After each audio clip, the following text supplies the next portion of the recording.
Thinking is a process which is highly positive.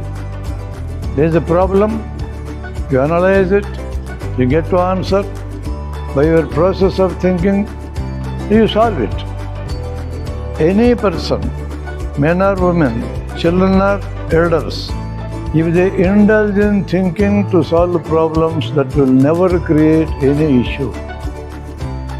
That is highly positive. Worrying is something, it is a beaten track thinking. A thinking which revolves again around the same thing. If I get a disease, if I think on that, how to get rid of the disease, I will plan, I will go to a doctor, I get investigated, finally I got treated, I will get rid of the problem finally. If I worry, what I do is, why I am getting this? Why I am getting a disease? Whether it gets cured or not, what will happen to me? Like that, the beaten track thinking will continue. If you face a problem in your duty, one target is given to you by your higher officials. If you sit down and think about that, analyze that, and that thinking gives a result finally, maybe 100% result or less than that, no problem. Then it never causes any problem to you. But you feel, can I fulfill this in the stipulated time or not?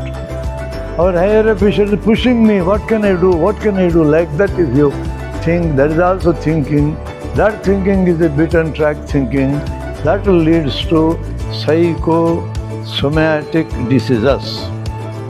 There are nearly 40 diseases which come under the category of psychosomatic. If that skin problems are there, that asthma is there, heart problems are there, heart attacks are there, brain attacks are there. Who will get benefited with all these problems? It is we, the doctors, get benefited. We investigate, we do treatment, we do surgeries. Finally, your pockets will be empty, our pockets will be full. That's how it happens in the corporate sector of medicine. If you get into the psychosomatic problems, the only profession that gets benefited is medicine. Why shall you go like that? I will tell you few tips which you can practice very easily. First tip I will advise you is, whenever you get a cycle of worrying, just sit down calmly. What is the issue that is worrying you? First analyze. That is the highly positive thing I told you. After analysis, what is the answer for that? What shall I do for that? That type of analysis of a problem is the first step. Instead of doing that analysis, you can go to a yoga center or some other else. No problem, you can go. There what we do is, we put the problem which is worrying us aside and go into the room where some dhyanam is happening and come out and get the problem again onto our head and go out. That is of no use. That 1 hour is very good, but that is not going to solve your problem. So the solution is in your hands. Analyze the problem, come to the answer. That is the first step. The second step is, if it is a big problem, make it smaller bits. You have to pass the exam in March. Now you are in July, for example. There is a lot of time for you. Divide that into bits. For today, how much subject is to be taken? Please take only that much. Never bother about tomorrow or day after tomorrow. You can suggest your children this way. They are worrying about the final result. Let them not bother about that. Make it into fragments, compartmentalize, and that compartment is a day-tight compartment. This day is a compartment. You take up the problem to this extent only, and you will never bother about the effect of tomorrow or day after tomorrow. Tomorrow you will take that compartment only. That is called the living in day-tight compartments. This is a method which can help you when you are facing a bigger problem. Fragment it, take up fragment after fragment. This is workable. This works also. Another method.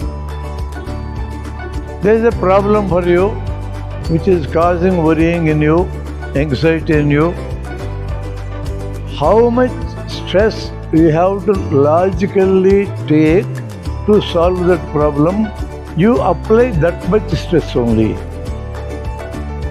Never engage in more than that necessary. Small problem, you need to take stress, small quantity. You need not take big quantity of stress for that. If it is a big problem, according to the problem, you have to take stress to solve that problem. If you want to solve that problem adequately, you have to take more stress. I told you, taking stress depending upon the nature and the quantity of problem is never a negative. That will never cause problem to you.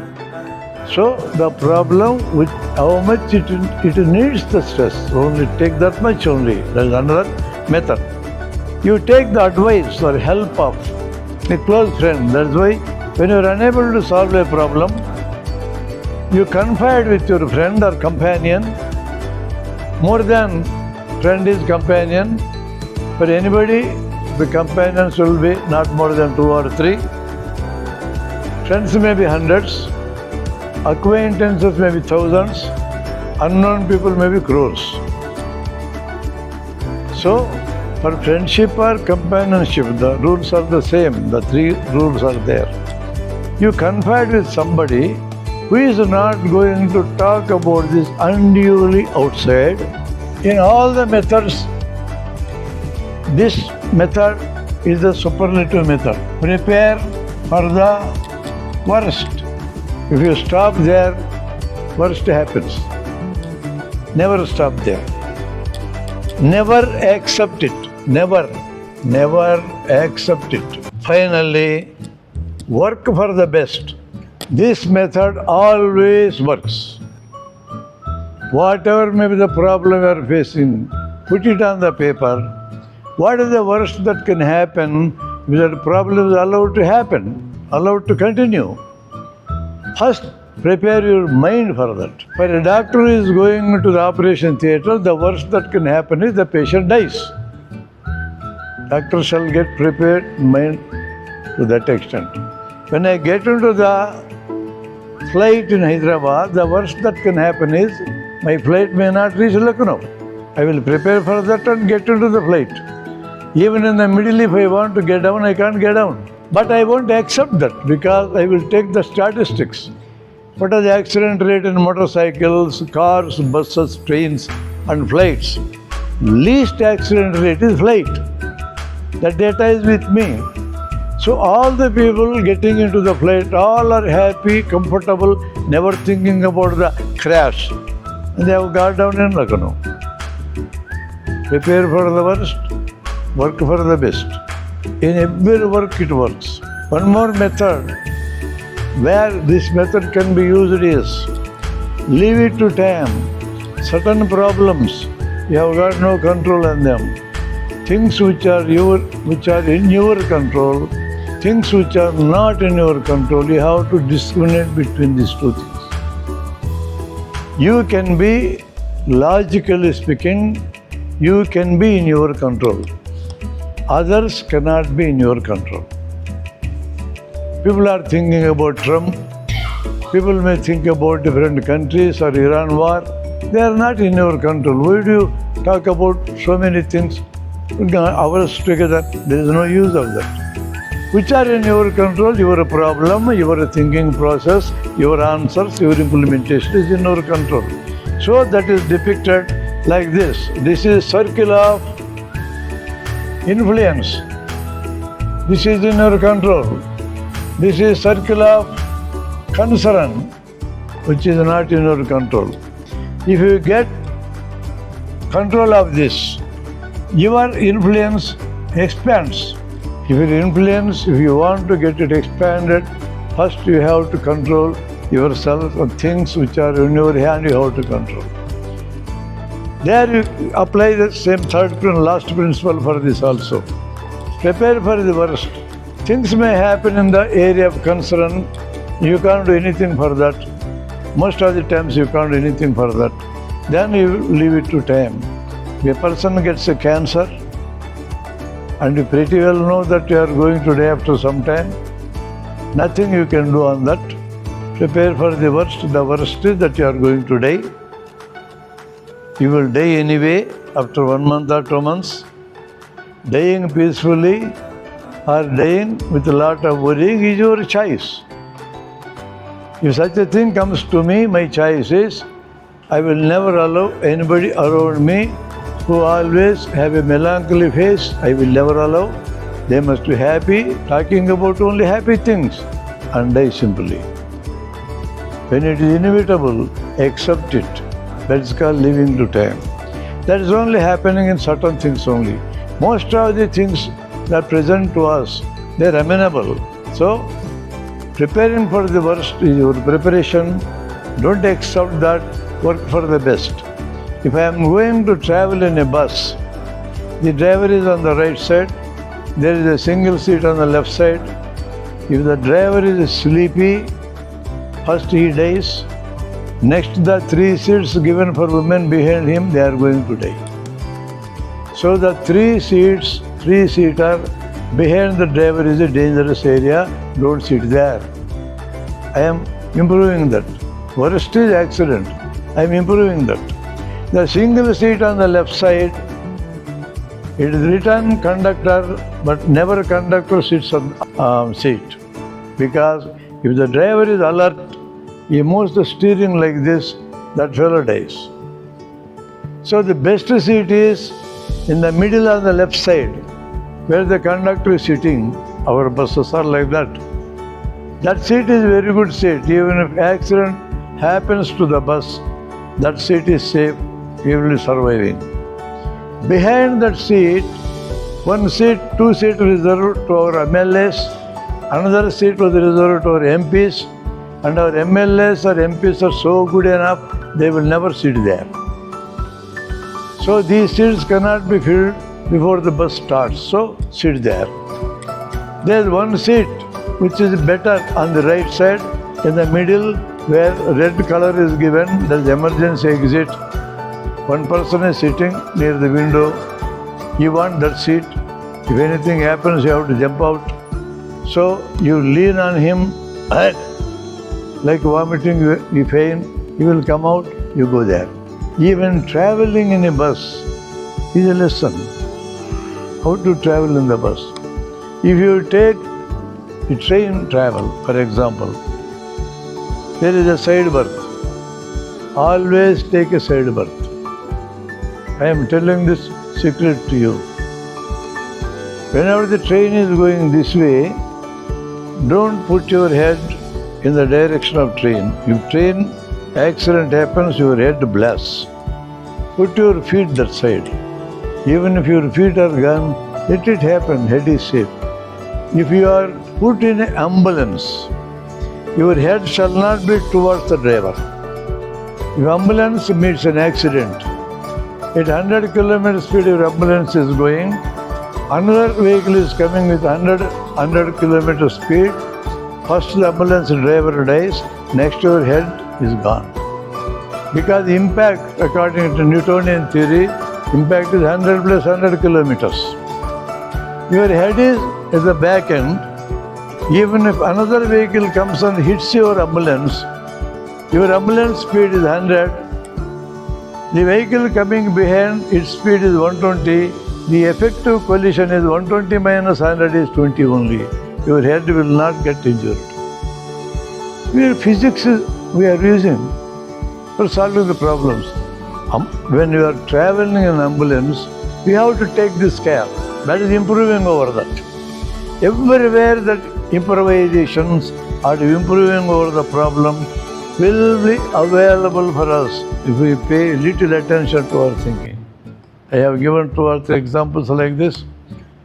For example, if your patient is admitted in a hospital, you will be worrying a lot because it is your patient. If such a worrying is transferred to a surgeon, he can never do a surgery. Once we enter into operation theatre, He is a patient, I am a surgeon, that's all. Otherwise, I can't do surgery. Similarly, in anywhere, if a CM or a PM, if he sits in that chair, if he thinks all the problems, there some people are dying, here some people are dying, if he worries in all these things, he can never rule a country. He can never rule a state. He has to take it normally. It is not inhuman. It is the one that is demanded in that post. So that is the way in your profession also. Lot of people will be coming with a lot of complaints. Every complaint, if you take to your mind and worry, just the person is worrying, you can't solve that problem at all. You have to take a stand of impersonalization sometime. That is called improve, that means. To summarize, any problem comes, think over that, analyze that. That's one method. Live in date compartments. Take the advice or help of a friend. Leave it to time, which is in your control, which is not in your control. In your analysis part of that, you will get to that. The final answer is prepare for the worst. Don't accept it. Improve for the best. For a child going to exam, the worst that can happen is failure. Prepare it to that extent. If he tries to improve that, definitely will pass. If that child prepares for 80 marks for 100, if she or he gets 79, he will get worried. 79 is not a small mark, but he gets worried. And I know children who committed suicide for 1 mark less than anticipated. That shall not happen to our children means teach your children, maybe your subordinates or your own children, prepare for the worst, don't accept it, work for the best. Is the best rule to get rid of the undue stress that causes an overly strain and erosion of your life.